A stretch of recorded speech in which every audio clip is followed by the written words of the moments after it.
Hello friends, welcome back to my YouTube channel. इस video में हम पढ़ने वाले हैं केप्लर्स लॉ का सेकेंड और थर्ड लॉ का डेरिवेशन। पिछले वीडियो में हम फर्स्ट, सेकेंड, थर्ड तीनों लॉस केप्लर के पढ़ चुके हैं प्लेनेटरी मोशन के, और अब हम करने वाले हैं सेकेंड और थर्ड लॉ का derivation. So without wasting time चलिए वीडियो स्टार्ट कर देते हैं। गाइस, चैनल को सब्सक्राइब भी कर दीजिएगा प्लीज, और अपने फ्रेंड्स के साथ शेयर भी कर दीजिएगा। तो सबसे पहले हम डिराइव करते हैं सेकेंड लॉ। सेकेंड लॉ हमारा जो प्लेनेटरी मोशन का सेकेंड लॉ होता है, केप्लर का सेकेंड लॉ, वो कहता है कि जो एरिया होगा, जो प्लेनेट के द्वारा सॉल्व किया गया, कवर किया गया एरिया होगा, वो कांस्टेंट होगा। यानी कि हमें प्रूव करना है dA/dt। डिटेल में आपको जानना है सेकेंड लॉ, तो आप वीडियो देख सकते हैं, पिछला वीडियो, और यहाँ पर भी वैसे आपको समझ में आ जाएगा। तो guys, area dA/dt is equal to constant, ये हमें क्या करना है, प्रूव करना है। तो सबसे पहले जो हम प्रूव करते हैं, तो हम क्या करते हैं, जो हमें पता है पहले वो हम लिखते हैं। तो हमें पता है कि जो मोमेंटम होता है, वी नो दैट, आप लिखना ही पड़ेगा, तो वो तो हमें पता है कि जो मोमेंटम होता है, ये कौन सा एंगुलर मोमेंटम होता है, वो होता है लीनियर मोमेंटम इनटू आर के इक्वल। तो यहाँ से हम एल पी यानी कि लीनियर मोमेंटम की जगह हम एम वी लिख सकते हैं ना गाइस, तो एम वी आर हो जाएगा। और हमने v यानी कि लीनियर वेलोसिटी और ओमेगा यानी कि एंगुलर वेलोसिटी के बीच में रिलेशन पढ़ा है। हमें पता है कि v is equal to R omega होता है, तो क्या हम आर ओमेगा लिख सकते हैं? तो एम आर ओमेगा, आर क्या हो गया गाइस, आर स्क्वायर। तो यहाँ से ओमेगा की वैल्यू निकालेंगे तो L by M R square. क्या हम इसको इक्वेशन नंबर वन नाम दे सकते हैं? हाँ, बिल्कुल दे सकते हैं, इसमें कोई प्रॉब्लम नहीं है। तो यहाँ तक जो हमें पता था वो तो हमने कर दिया।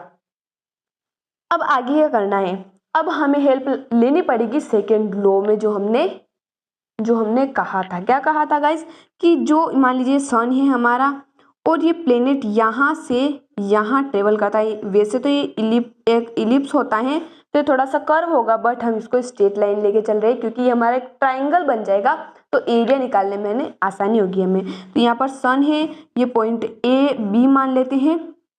एरिया निकालना है तो बेस और हाइट भी होनी चाहिए।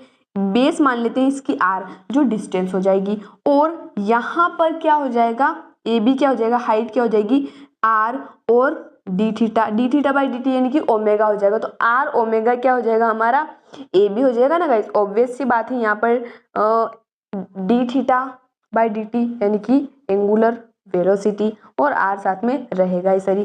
तो यहाँ से अगर हम area of triangle S A B निकाले, तो क्या हो जाएगा, हाफ इंटू बेस क्या है guys, R into R D theta, half into R square, R square हो जाएगा, और डी थीटा की वैल्यू हम रखेंगे L by M R square, क्योंकि जो डी थीटा है हम कह सकते हैं ये क्या है, चेंज इन एंगुलर डिस्प्लेसमेंट। तो चेंज इन एंगुलर डिस्प्लेसमेंट क्या होता है, एंगुलर वेलोसिटी, जिसकी वैल्यू हमारे पास है L by M R square. यहाँ पर आप लिख सकते हैं फ्रॉम इक्वेशन 1। तो एम आर स्क्वेयर से एम आर स्क्वेयर कैंसिल हो जाएगा, तो ये बन जाएगा एल बाई 2m, किसके इक्वल हो जाएगा, dA बाय dt के। यही तो निकाला गाइस हमने, dA यानी कि जो एरिया है इन टाइम इंटरवल t, तो dA by dt is equal to L by 2m आ गया। अब हमें बताएं, जो कंजर्वेशन ऑफ एंगुलर मोमेंटम हमने पढ़ा है, एल क्या रहेगा, कांस्टेंट रहेगा, 2 तो कांस्टेंट है ही सरी, और मास भी थोड़ी ना चेंज होता है गाइस। तो यहाँ से हमारा क्या हो गया, प्रूव हो गया second law of planetary motion, या फिर कह सकते हैं केप्लर्स सेकेंड लॉ का डेरिवेशन भी हमने कर लिया। तो बढ़ते हैं हम थर्ड लॉ की तरफ, फटाफट से इसको रफ कर देते हैं गाइस। बहुत इजी तरीके से आपको समझ में आ जाएगा गाइस, बस आप बने रहिए हमारे चैनल के साथ, सब्सक्राइब भी कर दीजिए गाइस, ताकि हर वीडियो की नोटिफिकेशन आपको मिलती रहे। तो गाइस, थर्ड लॉ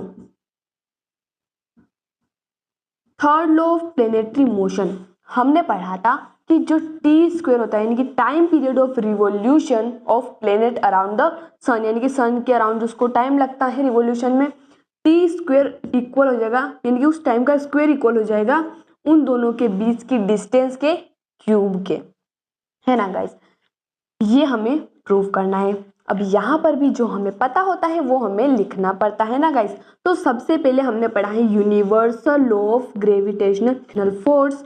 तो यहाँ पर हम लिख सकते हैं कि जो फोर्स होता है वो G/m/r² के इक्वल होता है ना गाइस। जो फोर्स होगा किसी भी दो ऑब्जेक्ट m1 और m2 मास के दो ऑब्जेक्ट के बीच में एक्ट करेगा वो इक्वल होगा G/m/r² के। इसको हम नाम दे देते हैं इक्वेशन 1। अब एक रिलेशन जो आपको याद रखनी होगी, centripetal force. Centripetal force equal होता है mv²/r के। इसको हम नाम दे देते हैं इक्वेशन नंबर 1। अब ये तो आपको याद रखनी पड़ेगी गाइस, इसका तो बहुत ज्यादा यूज भी होता है तो याद रह जाएगी।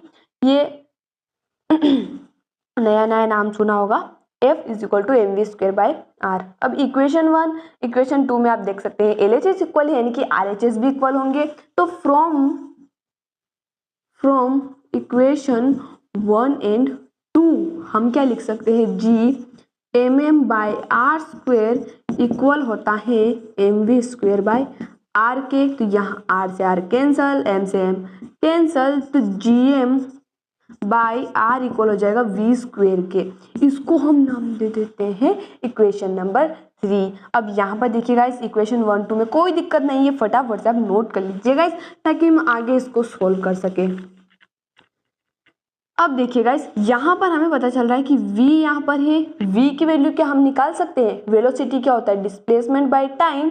तो हमें टाइम तो चाहिए ना गाइस, तो उसके लिए हम वेलोसिटी का फॉर्मूला लगाएंगे। डिस्प्लेसमेंट क्या हो जाएगा, ये इलिप्टिकल पाथ है, सर्कल मान के चलते हैं ना गाइस, एरिया निकालने में आसानी होगी।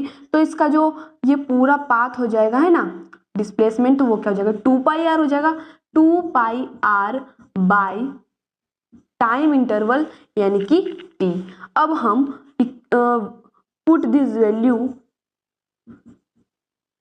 In equation 3। इक्वेशन 3 क्या है हमारी गाइस, Gm/r = v² की जगह हम लिखेंगे 2πr/t का स्क्वायर। तो ये क्या हो जाएगा, Gm/r = 4π²r² यहाँ पर देखिएगा t² भी आ गया हमारे पास, r³ करना है तो बहुत ही आसानी से उधर जाएगा तो r³ हो जाएगा।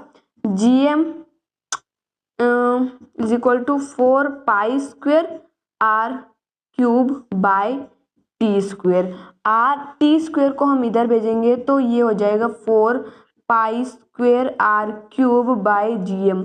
अब यहाँ पर देखिए हमें केवल r³ चाहिए, हमारे पास साथ में क्या है 4π²/Gm।